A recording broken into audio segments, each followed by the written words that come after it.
एक बार युद्ध में राजा दशरथ का मुकाबला बाली से हो गया। राजा दशरथ की तीनों रानियों में से कई अस्त्र शस्त्र और रथ चालन में पारंगत थी, इसलिए कई बार युद्ध में वह दशरथ जी के साथ होती थी। जब बाली और राजा दशरथ की भिड़ंत हुई उस समय भी संयोगवश कैकेयी साथी थी। बाली को तो वरदान था कि जिस पर उसकी दृष्टि पड़ जाए उसका आधा बल उसे प्राप्त हो जाता था। स्वाभाविक है कि दशरथ परास्त हो गए। बाली ने दशरथ के सामने शर्त रखी कि पराजय के मूल स्वरूप या तो अपनी रानी कैकेयी छोड़ जाओ या फिर रघुकुल की शान अपना मुकुट छोड़ जाओ। दशरथ जी ने मुकुट बाली के पास रख छोड़ा और कैकेयी को लेकर चले गए। कैकेयी कुशल योद्धा थी। किसी भी वीर योद्धा को ये कैसे सुहाता कि राजा को अपना मुकुट छोड़कर आना पड़े। कैकेयी को बहुत दुख था कि रघुकुल का मुकुट उनके बदले रख छोड़ा गया है। वह राज मुकुट की वापसी की चिंता में रहती थी।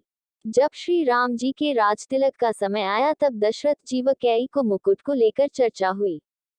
ये बात तो केवल यही दोनों जानते थे। कैकेयी ने रघुकुल की आन को वापस लाने के लिए श्री राम के वनवास का कलंक अपने ऊपर ले लिया और श्री राम को वन भिजवाया। उन्होंने श्री राम से कहा भी था कि बाली से मुकुट वापस लेकर आना है।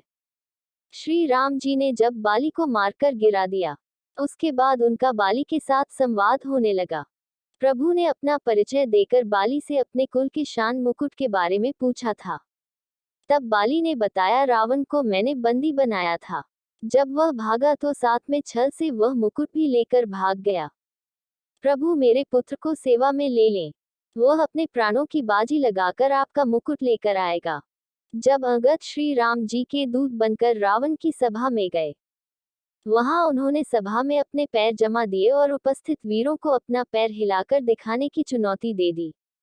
अंगद की चुनौती के बाद एक एक करके सभी वीरों ने प्रयास किए परंतु असफल रहे।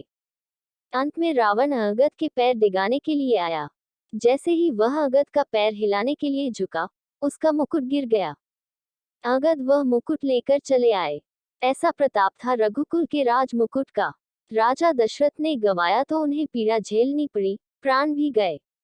बाली के पास से रावण लेकर भागा तो उसके भी प्राण गए। रावण से अंगद वापस लेकर आए तो रावण को भी काल का मुंह देखना पड़ा। परंतु कैकेयी जी के कारण रघुकुल की आन बची। यदि कैकेयी श्री राम को वनवास न भेजती तो रघुकुल का सौभाग्य वापस न लौटता। कैकेयी ने कुल के हित में कितना बड़ा कार्य किया और सारे अपयश तथा अपमान को झेला। इसलिए श्री राम जी माता कैकेयी को सर्वाधिक प्रेम करते थे।